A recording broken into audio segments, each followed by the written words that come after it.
Ya, selamat pagi menjelang siang. Shalom buat Bapak, ada yang baru datang ya, selamat bergabung Pak di ibadah kita ya. Nah, saudaraku yang dikasih oleh Tuhan, hari Jumat kemarin kita memperingati hari Paskah, saudara, kematian Tuhan Yesus. Dan hari Minggu kita memperingati hari kebangkitannya, saudara. Masih ingat hari Jumat? Pertukaran, saudara. Dan hari Minggu, ya firman Pak Bagus mengenai apa kita telah memiliki imannya, pengharapannya, dan kasihnya, saudara. Ya, hari ini saya memberitakan kabar baik, saudara, mengenai hidup di dalam kebangkitan daripada Kristus, saudara. Jadi saya hanya menyampaikan aja, melanjutkan ya, saudara. Ya. Kenapa saya katakan seperti itu, saudara? Kalau kita melihat di dalam dunia itu begitu banyak Tuhan, saudara. Tapi Tuhan selain daripada Yesus Kristus, Dia Tuhan yang menuntut, saudara. Tapi hanya Yesus, Tuhan kita yang Dia memberi, saudara. Dia memberi apa? Uang, kekayaan. Itu kalau prediksi kita, saudara, kita itu terlalu kecil, saudara. Akhirnya katakan Dia membeli kita, menebus kita dengan emas, bukan dengan emas, perak, dan permata, tapi dengan diri Dia, dengan kehidupannya, diberikan kepada Anda dan saya, saudara. Dan hari ini kita ada, itu semua anugerah daripada Tuhan, saudara. Ya. Suatu saat, sore pagi, saudara, saya membaca firman Tuhan di Lukas, saudara, di mana ketika malaikat Tuhan datang kepada Maria, saudara. Ya. Firman-Nya di Lukas 1 ayat 22, Lukas 1 ayat 28. Saya sobek-sobek, saudara, soalnya apa? Saya paling enggak suka namanya menulis, saudara. Apalagi di handphone, saudara. Ketika malaikat itu masuk ke rumah Maria, ya berkata, "Salam, hai engkau yang dikarunia Tuhan menyertai engkau." Nah, saudaraku, saya mulai melihat, saudara, apa sih keistimewaan dari Maria, saudara, sehingga Tuhan memilih dia untuk melahirkan seorang Mesias, saudara. Padahal kata Maria ini bukan dari keluarga imam, saudara. Dia bukan dari keluarga bangsawan. Ya, dia warga biasa, saudara. Dan kecantikannya juga biasa-biasa saja, saudara. Masih banyak orang lebih cantik, masih banyak orang lebih kaya bangsawan. Ya. Kerohaniannya juga biasa-biasa saja, saudara. Buktinya, saudara, ketika malaikat datang kepada dia, dia juga nggak percaya. Tapi malaikat Tuhan konfirmasi kepada dia bahwa saudara kamu Elizabeth yang tua itu saat ini lagi mengandung, saudara. Oh iya, baru dia percaya, saudara. Kerohaniannya biasa saja, saudara. Begitu jutaan orang, kenapa Maria yang dipilih Tuhan? Nah, saudara, kamu mendapat kasih karunia, kata Tuhan, yang dikaruniakan. Coba Anda mulai bayangkan ketika Anda mengerti, menyadari bahwa Anda akan melahirkan seorang Mesias. Tentunya ibu-ibu, saudara, ya, perempuan. Laki-laki nggak mungkin melahirkan, saudara. Anda mungkin bayang, oh, ini raja loh. Aku pasti lahirnya setidak-tidaknya di hotel bintang berapa gitu. Setidak-tidaknya ada pengawal berjaga-jaga, saudara. Betul nggak? Wah, ini bukan sesuatu lahir anak yang biasa, saudara. Tapi kenyataannya, saudaraku, dia lahir di kandang domba, saudara.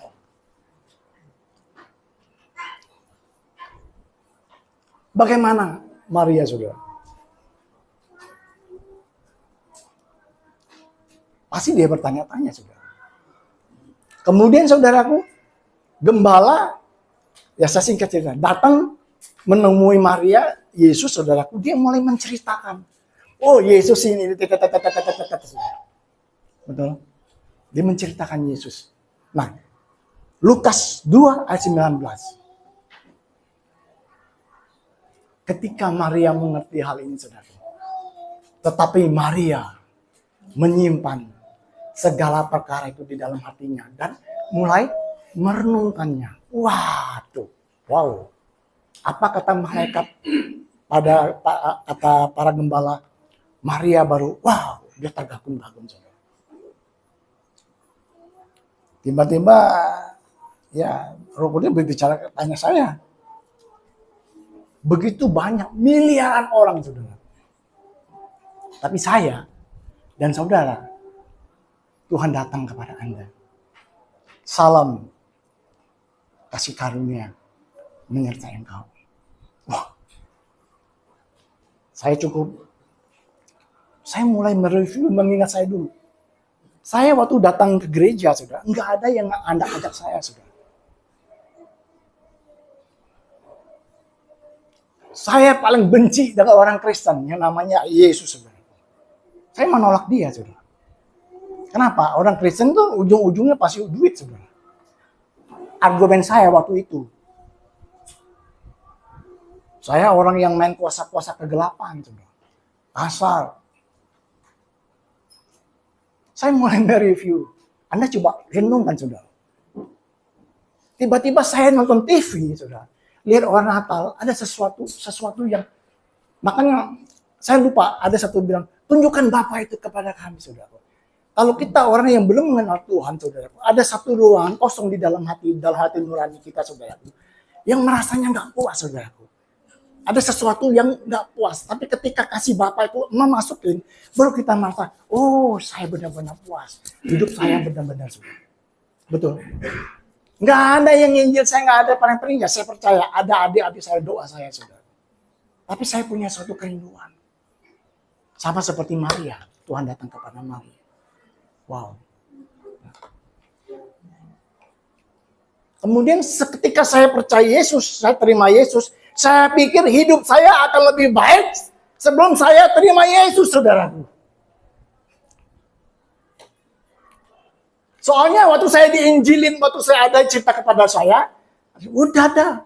Kamu lihat tuh orang-orang di gereja. Semuanya pakai mobil. Mereka para pengusaha semua. Saya bilang, oh ini ada suhu yang bagus, yang nggak usah bayar. Itu kantong kolektor. Lu mau kasih, nggak perlu. Ada suhu yang baik ini. Lebih baik, saya coba.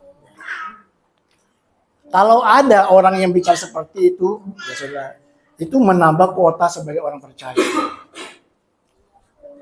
Tapi ketika saya percaya Yesus, saudara, ternyata hidup tidak seperti apa yang kita bayangkan.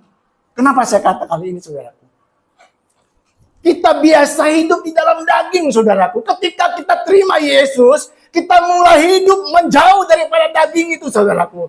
Bagaimana Alkitab katakan, doalah, kasihilah musuh, doalah mereka. Ini sesuatu yang menderita bagi saya, saudaraku. Kalau orang biasa sakitin saya masih sakitin 7 kali. Ketika kita percaya Yesus, kita mesti mengampuni, saudara. Kalau orang lari 1 mil, kita lari 2 mil. Orang pukul pipi kanan, kita kasih pipi kiri.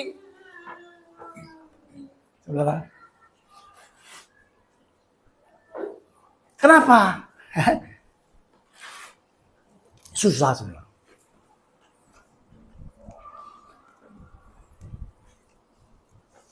Saya waktu terima Yesus juga, saudara.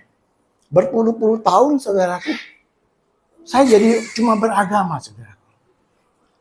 Beragama ini enggak bedanya saya seperti waktu saya masih ada ada jimat, ada kuamiang segala macam, saudara. Ke Gunung Kawi, saudaraku.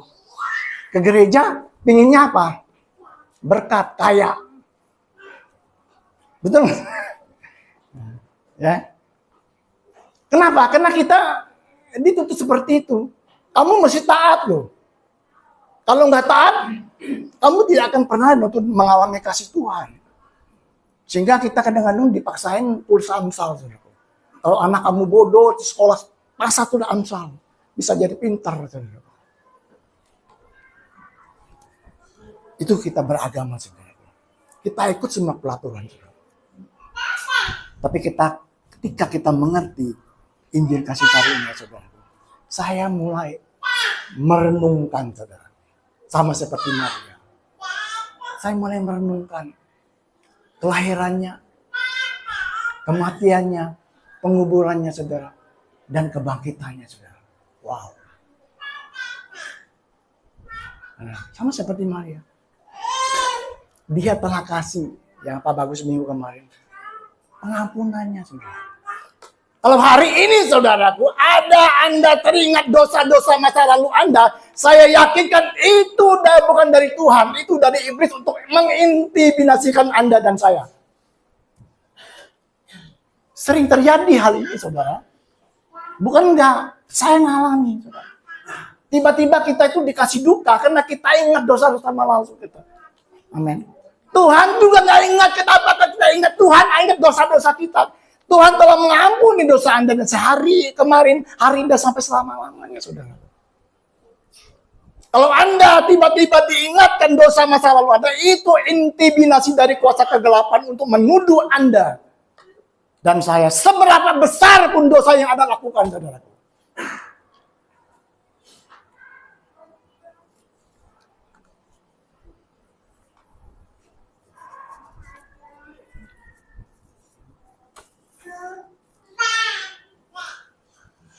Anda telah diberi kasihnya, kemenangannya, imannya, saudara. Saya pikir, wah, berarti kita telah memiliki segala-galanya, saudara. Amin. Nah, tapi kenapa kita nggak mengalaminya, saudara? Bukan salah Tuhan, loh, saudara. Ya, sebelum Anda membutuhkan, segala sesuatu apapun yang Anda butuhkan itu telah Allah sediakan dengan kematian di kayu salib, saudara. Ini yang kita renungkan hari ini, saudara.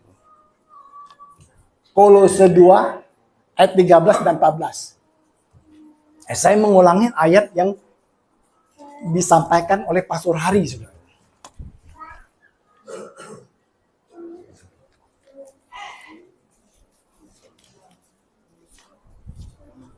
Kolose 2, 13 dan 14.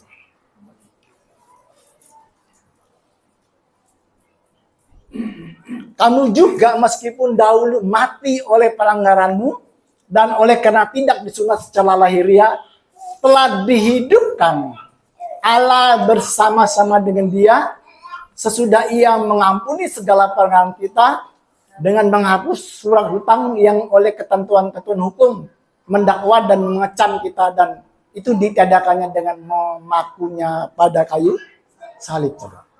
Anda telah dihidupkan bersama-sama dengan Dia, saudara.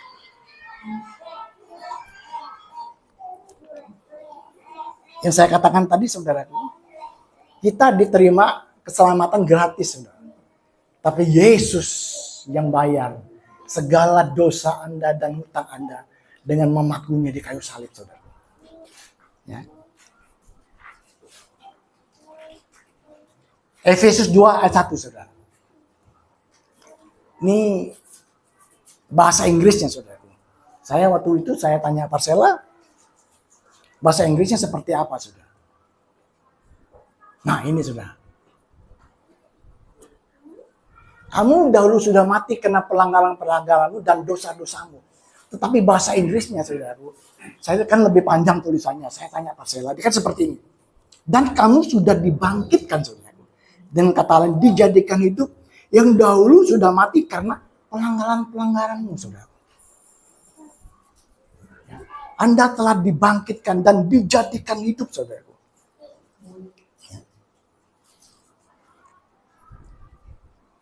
Ayat ini, saudaraku, dia tidak berkata begini.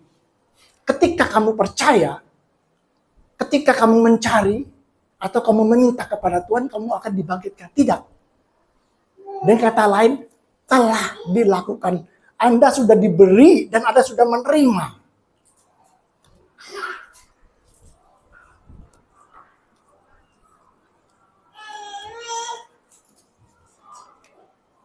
Ya, itu ditulis dari sudut pandang sudah selesai dan kita telah menerimanya. Allah telah membangkitkan Anda dan telah dijadikan hidup, saudara. Sehingga apa? Roh yang memberi Yesus dan Allah mati saat ini sudah tinggal di dalam kehidupan Anda dan saya sudah. Saya waktu menyampaikan ini saudara, saya bergumul. Kenapa? Kenapa saudara? Enggak semua dari kita bisa memahami hal yang seperti ini. Sama seperti saya dulu, enggak pernah bisa mengerti hal yang seperti ini saudara. Sehingga kalau kita dengar khotbah saudaraku, khotbah yang sering, yang laku, yang didengar orang saudaraku, bagaimana ada 7 jalan untuk kita menerima berkat Tuhan. 3 langkah. Kita selalu berbicara bagaimana apa yang kita lakukan untuk mendapatkan.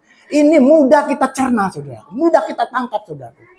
Tapi ketika kita berbicara siapakah kita di dalam roh, ini sulit, saudara. Saya berdoa Tuhan, beri saya hikmat dengan kata-kata untuk menyampaikan. Dan biar firman ini jatuh tanah hati yang subur. Saudara. Tanah yang baik, saudaraku. Walaupun benihnya kurang baik, akan tumbuh, saudara. Kenapa? Kami sebagai pembicara, bukan dengan kekuatan kami berusaha untuk menyampaikan Anda agar firman itu kita bisa menangkap, saudara. Tapi ketika Anda bingung segala macam, bukan kita nggak tahu, kita tahu.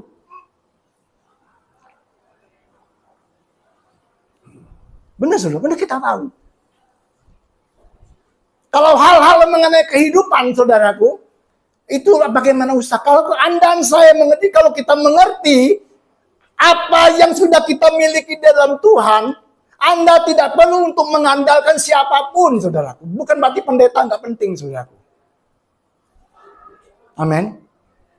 Kalau Anda mengalami masalah, tekanan segala sesuatu, kalau kita nggak ngerti apa yang kita miliki, saudaraku, kita mulai menguber mencari sesuatu yang bisa tolong kita.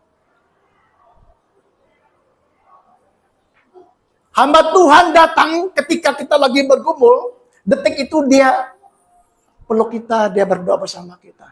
Pada umumnya, saudara, kalau kita mengalami kesusahan, mengalami tantangan, kita seperti orang melo, saudaraku. Kita perlu orang datang memeluk kita, merangkul kita, kasih kata-kata firman yang menguatkan. Okay, gak ada masalah, saudaraku.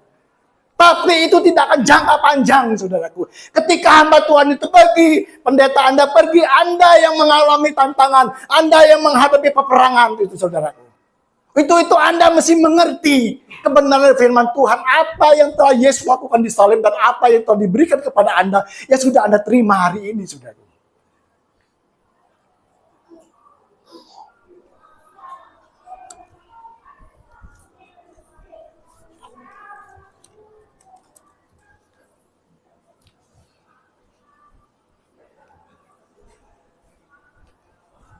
Nah, saudara, kita mungkin belum memanifestasikan kehidupan Yesus, saudara, dalam hidup Anda dan saya. Mungkin kita masih suka gosip, saudara. Kita masih emosi, saudara. Tapi saya mau katakan sesungguhnya bahwa roh Anda yang sudah lahir baru itu hidup sampai kapanpun, saudara. Dulu saya nggak bisa mengerti hal ini.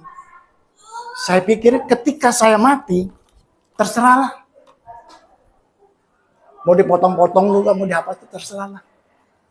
Yang penting saya nggak jahatin orang, saudara. Ternyata ada satu lagi jiwa yang paling dalam, roh, saudara. Ini yang tidak bisa mati, saudara. Ketika saya menyadari hari ini, puji Tuhan, bahwa saya diselamatkan, saudara. Anda bersyukur, saudara. Yohanes 11 ayat 25 dan 26.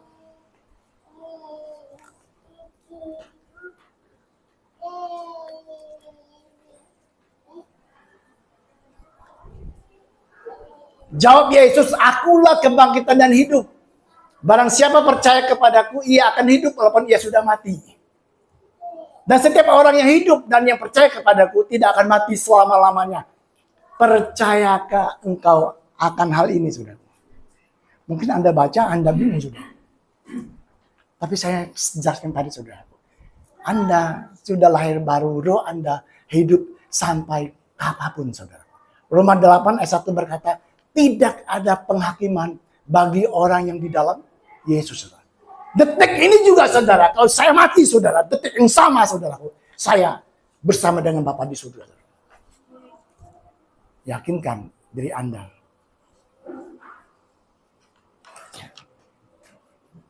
Saya bukan bawa firman di rumah duka, bukan saudara. Tapi ini kebenaran, saudara.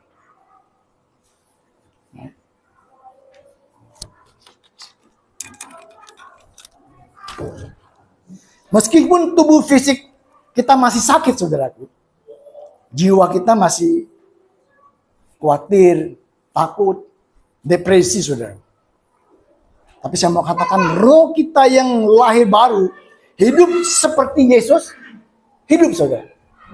Nah, Anda, saudaraku, nanti saya jelasin, saudaraku. Kita mulai mesti menangkap, saudaraku. Jangan pakai iman manusia kita, pakai daging kita, iman manusia kita. Iman manusia kita, saudaraku, apa yang kita lihat, kita pikirkan. Nah, nanti mulai Anda berpikir, loh, sama seperti Yesus hidup, seperti apa ya? Aku kan masih marah-marah, aku masih egois, aku masih gosip, saudaraku. Tapi Anda mulai lihat hari ini, minta Roh Tuntun mulai melihat siapa kita di dalam roh, saudara. Ya, siapa kita di dalam roh.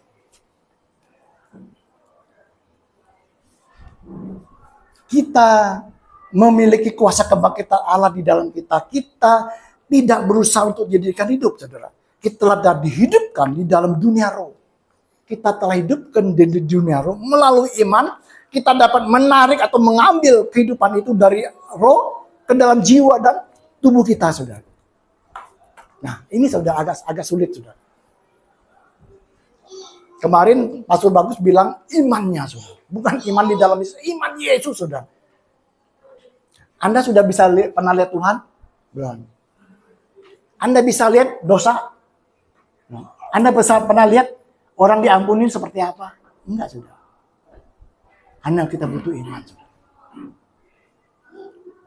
Tuhan tahu bahwa dengan iman manusia kita, saudara, apa yang kita lihat, kita dengar, kita pikirkan, kita raba, itulah yang kita percayai, saudaraku.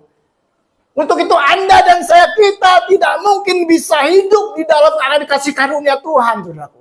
Apa yang Tuhan sediakan buat Anda dan saya. Untuk itu Bapak itu baik, dia tahu, maka diberilah iman Yesus kepada Anda dan saya. Untuk kita bisa menerima, saudaraku. Amin. Dan apa yang Allah sediakan di alam roh, saudaraku, kita bisa mengambil dan kita bisa menerima, saudara. Dengan apa? Iman supranuta daripada iman Yesus, saudara, yang diberikan kepada Anda dan saya. Iman Yesus ada di mana, saudara? Iman timbul dari pendengar firman Kristus adalah firman Tuhan, saudara. Makanya Anda dan saya ketika membaca firman Tuhan, saudaraku, Anda masih mempercayai. Karena firman itu adalah cermin rohani, saudara. Ketika saya berkaca begini, ada nih.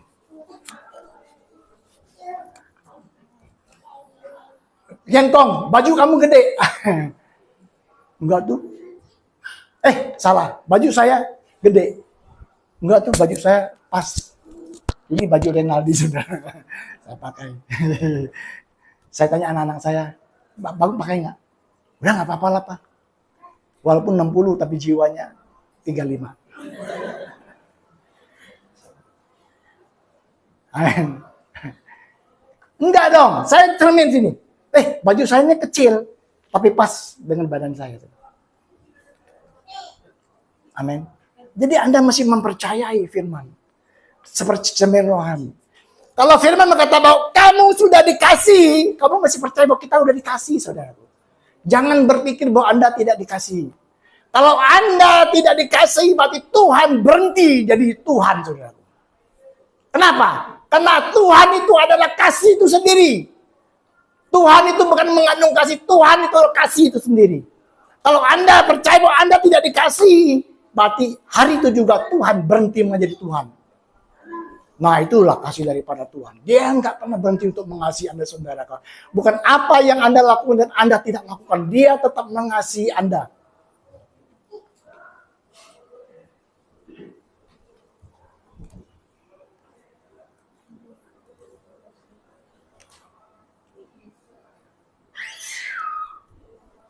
Iman yang daripada Yesus itu yang bisa memampukan Anda kita untuk mengambil, saudara.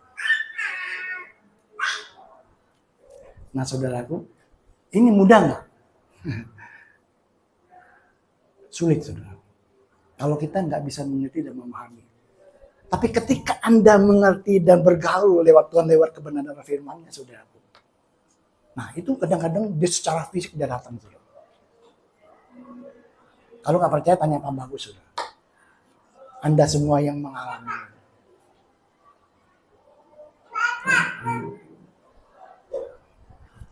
Iman kita tidak pernah untuk kita menggunakan Tuhan.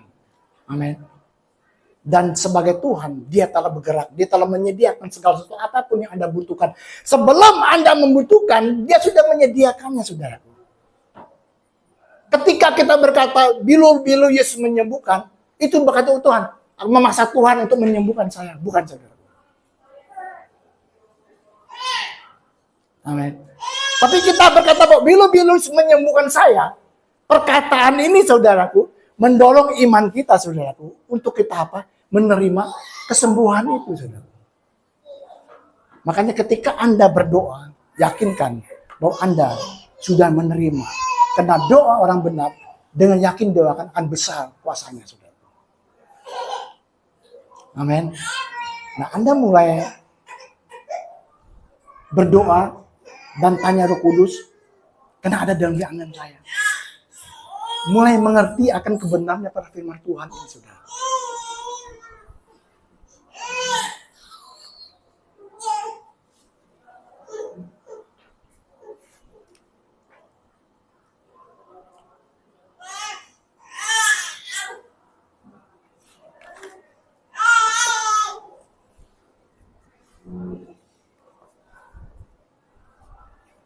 Ketika Anda dan saya mengerti dan menyadari, saudaraku, bahwa kuasa kebangkitan, Roh yang membawa Yesus dari Roma itu tinggal dalam kehidupan Anda dan saya, hidup kita, saudara, akan dicirikan dengan kemenangan daripada kekalahan, saudara.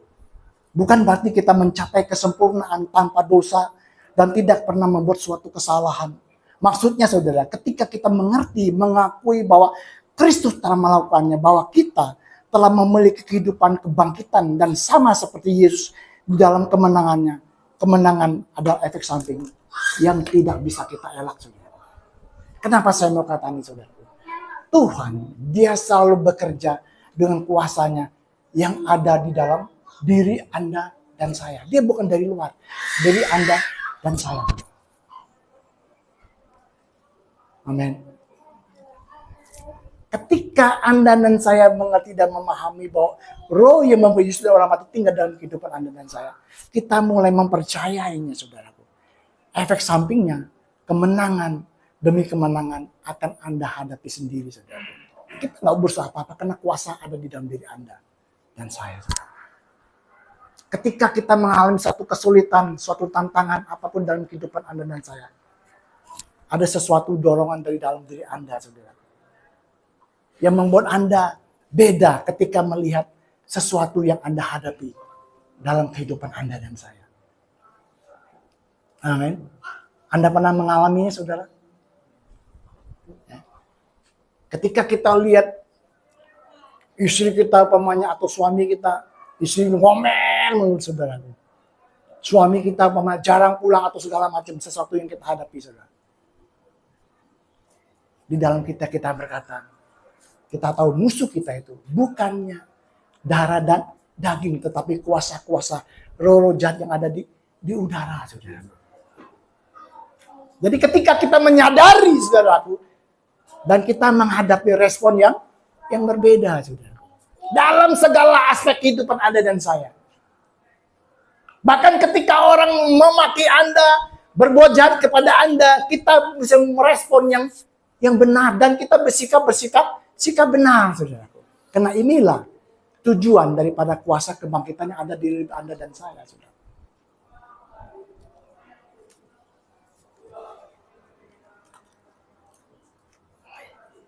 Kemarin Pak Bagus ada singgung mengenai Filemon 1 ayat 6. Dan iman kita akan bekerja dan kita akan melihat kemenangan termanifestasi secara fisik, emosional dan lain-lain. Ketika kita mengakui setiap hal-hal yang baik di dalam diri kita, di dalam Kristus, saudara. Amin. Bahwa Anda dan saya adalah orang-orang yang sudah diberkati Tuhan. Dikasihi oleh Tuhan. Orang-orang yang berkenan dan layak di hadapan Tuhan, saudara. Kita mulai mengakui siapa kita di dalam Kristus, saudara. Buatlah iman kita bekerja. Allah tidak melakukan berbagai hal tanpa kita. Dan kita juga tidak melakukan apa-apa tanpa Tuhan, saudara.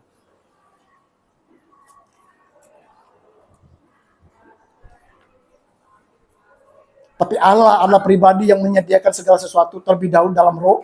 Tapi kemudian dia mengalir melalui kita untuk membuatnya masuk ke dalam alam jasmani kita, saudara. Ini satu pemahaman firman Tuhan, saudaraku. Yang dulu, saudara, puluhan tahun, saudaraku. Saya tidak pernah mengerti, memahami ini, dan mendengar di mimbar seperti ini. Hamba Tuhan berbicara seperti ini, saudara.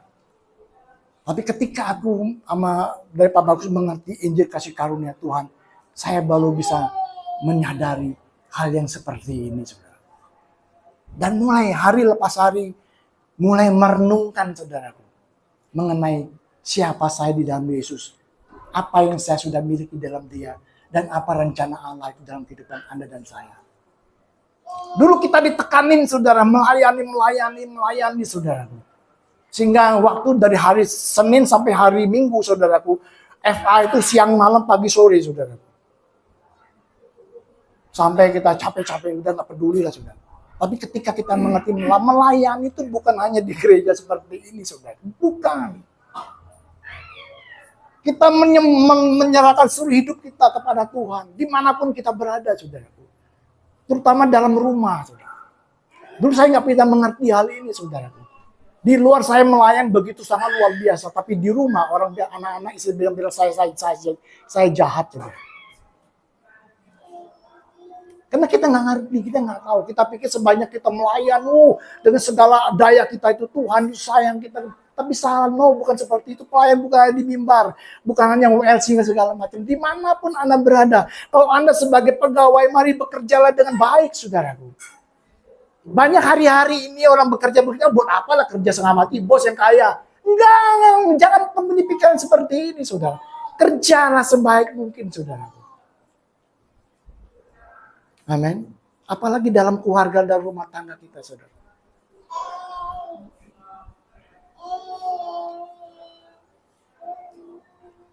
Dalam keluarga, istri, suami, anak-anak, menantu, cucu, saudara. Kemudian kita keluar dalam situasi yang lebih besar lagi. Tetangga kita kiri kanan, saudara.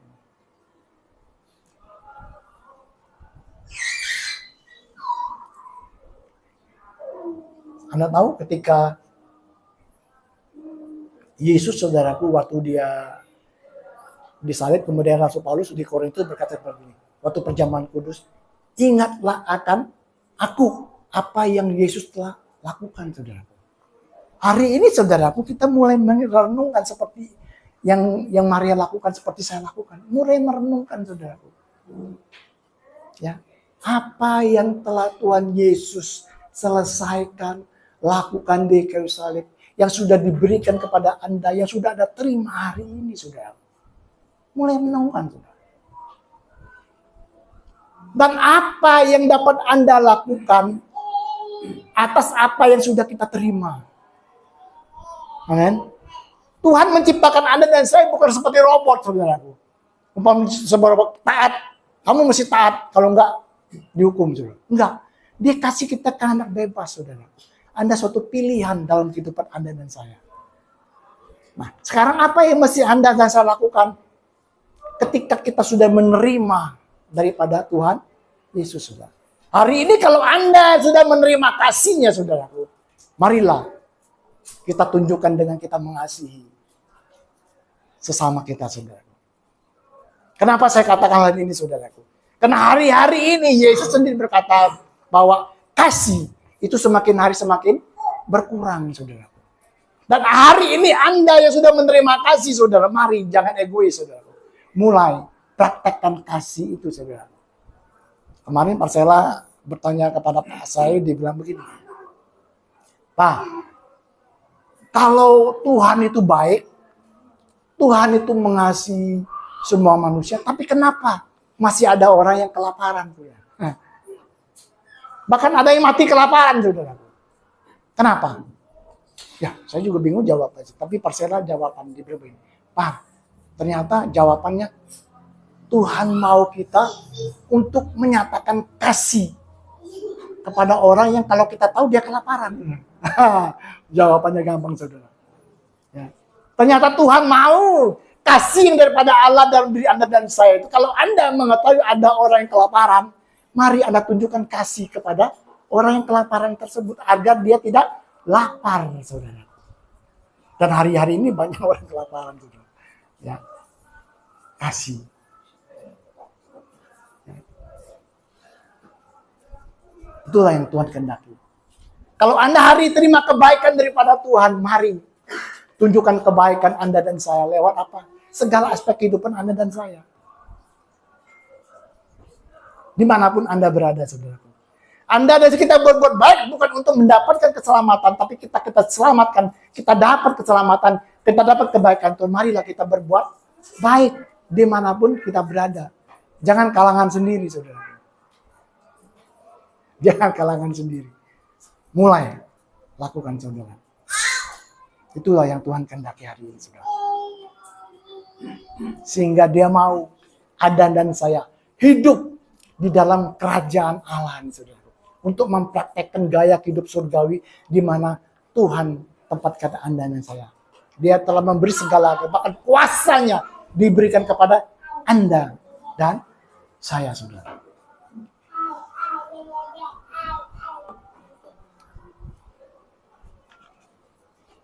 Yang terakhir, saudara. Untuk itu, saudara, jangan mencari Tuhan, saudaraku. Kasih Tuhan dengan membaca Alkitab, saudaraku. Kita datang ke gereja, bersekutu dengan orang-orang percaya, saudaraku. Anda tidak baca Alkitab, Anda tidak datang gereja, kumpul orang-orang yang percaya, Tuhan tidak mengasihi Anda dan saya. Karena kasihnya, kasih agape, nggak pernah berubah, saudara.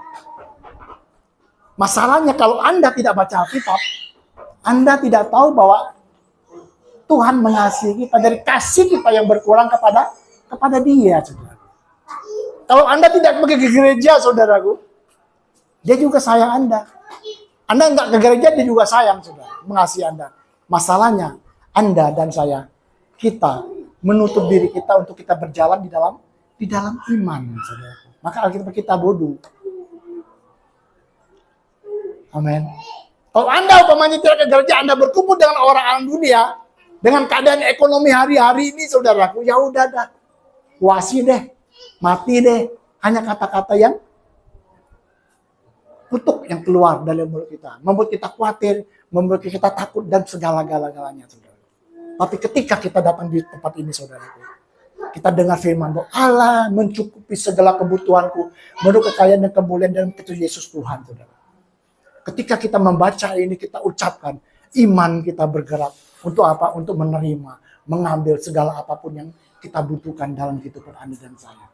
Amin. Nah, Alkitab katakan bodoh, makanya Anda mesti berkumpul dengan orang-orang percaya, mesti datang ke gereja, mesti baca firman Tuhan, saudara.